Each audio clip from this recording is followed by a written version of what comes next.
Olá, professores, amigos, colegas. Você que está tentando ter uma luz para fazer seu trabalho, seu TCC. Eu estou aqui com a Ana Maria, que é minha professora, foi minha professora de História, Filosofia. Eu levei para a vida e eu sou aluno do primeiro período da Estácio de Letras.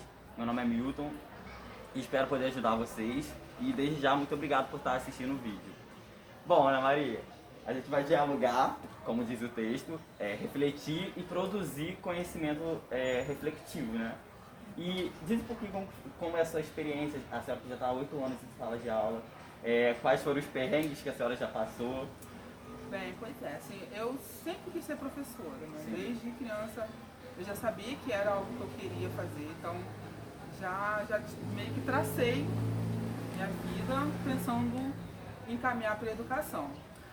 A princípio foi muito difícil, como eu já tinha te contado, né? A minha primeira experiência como professora foi na rede municipal do Rio de Janeiro, foi em baque, foi terrível, né? Você lidar com uma quantidade de 50 alunos em sala de aula e tal, você não ter essa experiência, foi muito difícil.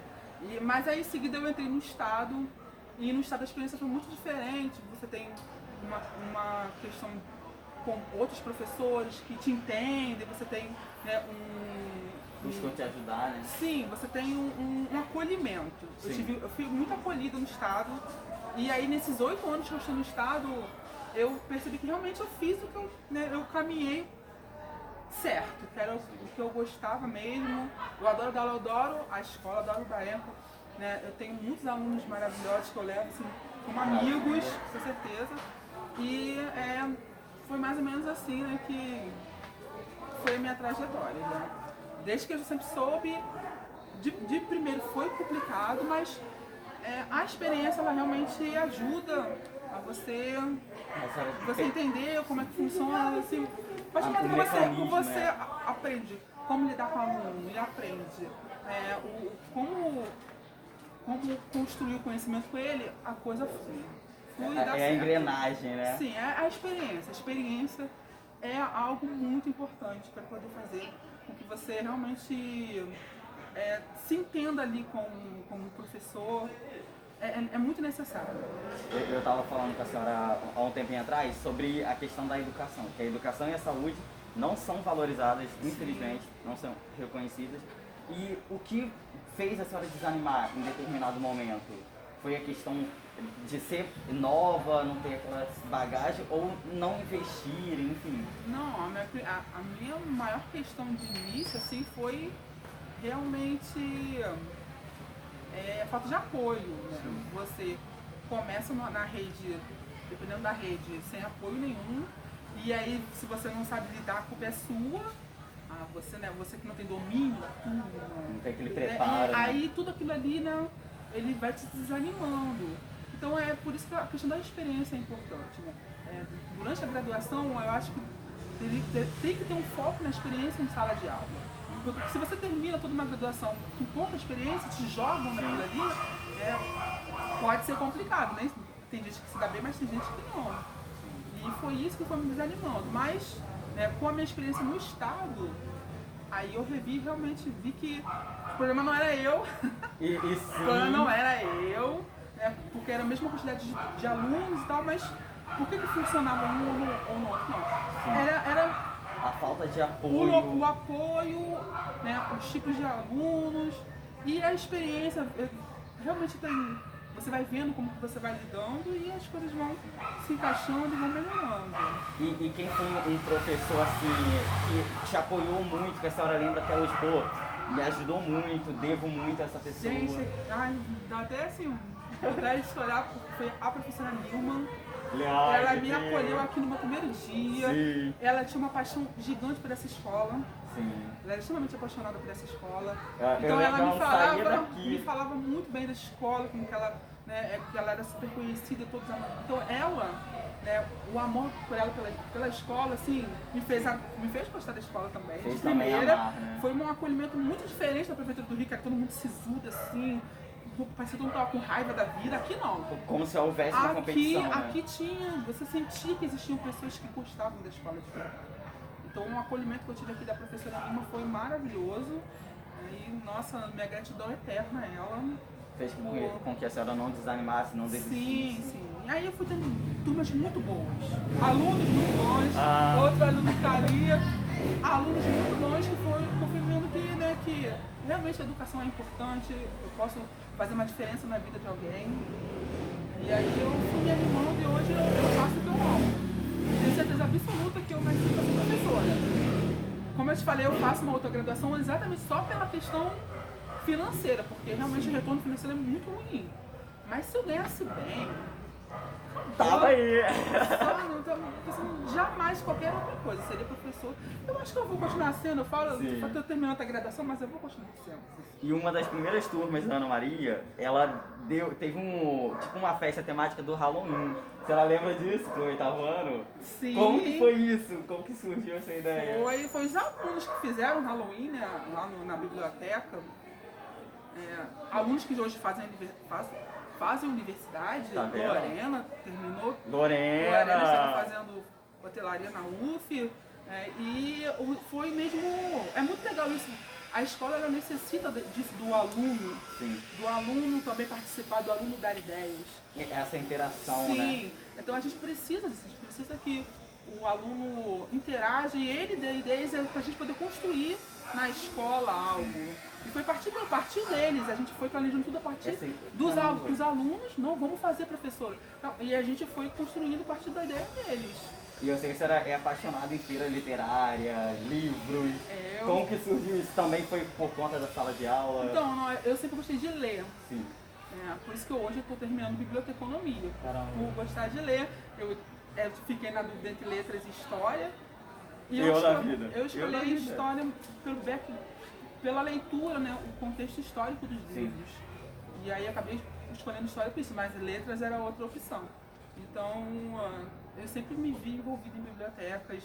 Eu uso muito a biblioteca como professora de história para fazer pesquisa, para fazer atividades. E eu acho é uma pena. Tradicional, né? A senhora busca inovação. É uma pena como as bibliotecas elas não são aproveitadas. Sim. Eu espero que os próximos professores vejam a importância da biblioteca. A gente tem uma lei de obrigatoriedade de bibliotecas nas escolas, que isso seja realmente algumas funcione. Nem tem, né? Algumas têm, mas não tem nem mas isso. deveria ter, uma lei.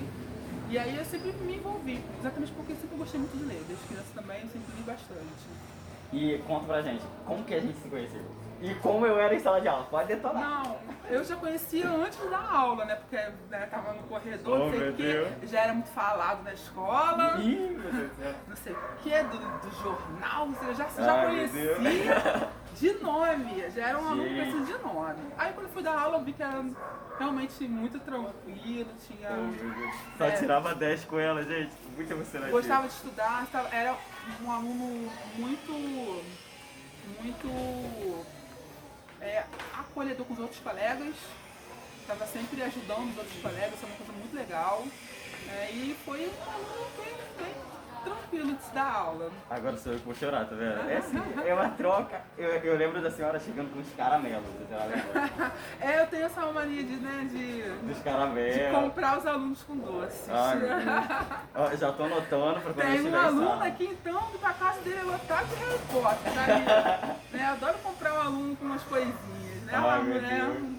tô rei do Harry Potter. Mas aí é uma coisa assim, né, que ajuda a você criar um vínculo com o aluno, assim. Sim. Eu faço muitas atividades lúdicas, eu gosto de dar aula para sexto ano, sétimo. Então, assim, é uma balinha ou um presentinho. Sim. Acaba fazendo com que eles tenham interesse na matéria e gostem de você. Eu acho que esse papel do professor que dá medo é uma coisa muito ultrapassada. Tem alguns que não se blindam, não né? é a minha intenção. Minha intenção é que eles gostem de mim, sim. Que gostem de história, sim. E se essa é algo que funciona, Sim. por que não? Então tem. Uma brincadeira ganha uma balinha. Sim. Sim, faço assim. E tipo assim, é muito bom quando tem o retorno do aluno. Mas quando não tem esse retorno do aluno, é um aluno brigão, ou que um pouco mal criado, eu sei que tem aquela barreira, uma certa resistência, mas como que é lidar com um aluno assim, em sala de aula? Eu não lido. Como que é? Lido, assim. Você... Não lido, assim, é muito difícil você ter uma turma grandes, assim, e ter aqueles alunos, tem que ter aquele aluno que não quer nada. O que não quer nada, a gente ainda tenta, assim, trazer pra perto da gente, faz as atividades de aula. Se mesmo assim não funciona, aí quem tem que dar é a escola. A escola tem que conseguir um psicólogo, são os pais, a gente precisa muito dos pais. Geralmente esses alunos, a gente tem que ter um contato mais com os pais. Sim. Porque existe uma coisa em casa, né, tal. Mas aí já passa um pouquinho da função do professor. Sim, sim. A gente Rompe um pouco deixa as barreiras. claro que tem uma dificuldade, e aí já é o papel da escola correr atrás dos profissionais que vão ajudar esse aluno a melhorar e vão chamar os pais. Mas aí o nosso papel como professor ali na sala é ver e identificar o comportamento e informar, mas algo a mais que isso é muito difícil. Com base nessa pergunta, eu queria saber qual é o papel do docente na formação do sujeito em si. Sim, eu vejo o papel do professor como mediador. Sim. Eu gosto muito da ideia de mediação. Eu não acredito em transmissão de conhecimento, eu acredito em construção. Sim. Então, na sala de aula, a gente está construindo. Eu gosto dessa ideia do aluno, das ideias dos alunos. A gente tem a matéria e eles vão ali percebendo e construindo e tentando Imaginando, juntos. né? Sim. Eu acho que, então, eu gosto da ideia do professor mediador. Então, nessa mediação, aí o aluno ele vai conseguir se perceber como alguém pensante, como um cidadão. Então, esse é o papel do professor, né? Sendo um mediador e do aluno como alguém que vai adquirir esse conhecimento e vai se transformar num cidadão, né, importante para o funcionamento da sociedade. Agora confessa pra gente, a senhora é professora de história, mas qual é a matéria que a senhora mais gosta? Assim, filosofia, sociologia? Se a senhora pudesse, a senhora só daria aula daquilo? Ou é a própria história mesmo? Para ensino médio, filosofia, com certeza. Eu acho que é algo que eu já tive retornos maravilhosos de alunos assim, nossa, esse conteúdo mudou minha vida. Inclusive eu amo filosofia. Mudou minha vida. Os debates são muito interessantes. Sim. É que mais você pode debater, né? Isso. História é uma coisa que a gente pode ter os debates, mas tem as problemáticas dos fatos históricos que Sim. algumas pessoas têm mais barreiras. Filosofia já é muito mais possível de dialogar. Então, no ensino médio, filosofia é maravilhoso. Agora, com o ensino fundamental, história é legal porque a gente pode partir para o lúdico. Sim. No 6º ano, eu vou lá fazer papiro. Né? Com o 7º ano, a gente vai fazer mapinha de rotas marítimas botando os barquinhos. Faço isso no 1º ano também. E quais pensadores te ajudam a compreender aquela condição do sujeito da educação? Eu acho que é fundamental o Paulo Freire, né? Ele é o cara, ele é o pensador dentro dessa questão de mediação da educação. Ele é muito contundente, os livros dele, né? Pedagogia da Autonomia. Dele, esses são livros muito importantes e eu acho que ele é fundamental. A gente fica ouvindo falar dele desde lá do começo da graduação até o final, mas está certo, é isso mesmo, ele realmente ele é fundamental nessa construção dessa ideia de mediação, da educação como uma forma de criar uma autonomia no ser pensante, no cidadão. Então eu acho o Paulo Freire fundamental. Pensador, é importante ler Paulo Freire, com certeza. E como funciona, como acontecem as relações interpessoais em sua sala de aula? Então eu tento ser o mais tranquila possível, né? Eu não gosto dessa ideia do professor que dá medo, então eu tento ser amiga, eu tento, né, animar um pouco, falar mais besteirinhas, né? Isso ajuda. Então eu raramente tenho problemas com os alunos, né? No estado mal consigo lembrar de um ou outro aluno que eu tenha tido um atrito. Sim. Os que eu tive atrito é porque todo mundo tinha atrito junto. Sim, era uma coisa de aquele que dava atrito com todo mundo. E quais são as principais reflexões acerca daquele aluno que a senhora não pode nunca esquecer? Reflexão? Que o aluno ele é um ser autônomo, a gente precisa respeitar as ideias, respeitar o contexto. É importante. É uma coisa que a gente perde muito, é não saber do contexto dos alunos. A gente tem a história, a bagagem. Sim, isso influencia muito em sala de aula. Então, ter um olhar sobre cada aluno, sobre o que ele anda passando, Se ele Isso tá é um pouco mais importante. contido, se ele tá um pouco mais agressivo. Sim, isso influencia em sala de aula. Então, ter esse respeito pelo aluno, ter um pouco mais de compaixão, de simpatia pela situação é uma coisa que não tem se perdido, né? E eu acho que é fundamental para a nossa prática. A gente pensar nisso, pensar no aluno não só como um número no diário, uma pessoa. Sim. Importante. E em um país que a corrupção ela toma conta, tomou uma proporção muito grotesca e que a educação não é valorizada, qual é a dica que a senhora dá para o futuro docente? Então, assim, não desanimar. Haja paciência. Já desanimei, já voltei, mas não desanima não, porque a gente não tem futuro sem educação. A verdade é essa. Para ser alguém nesse país, o diploma conta, né? E mesmo para a gente poder pensar no Brasil melhor, a gente precisa de pessoas pensantes, precisa de cidadãos formados, a gente precisa da escola. Então, o papel do professor, por mais que hoje em dia seja tão mal visto, ele é importante, sim. A gente precisa de não tem um retorno financeiro, não tem retorno, mas a gente precisa, é algo necessário. O educador no Brasil, ele precisa ser valorizado e eu espero que no futuro essa valorização chegue. Ana Maria, foi uma honra tê-la aqui comigo. Infelizmente, como vocês estão vendo, a gente está no meio da pandemia, está um pouco mais tranquilo aonde a gente está gravando, então só tenho que te agradecer por topar, por me ajudar no PCC. Um grande abraço, espero que eu tenha te ajudado e é isso. Tchau, tchau.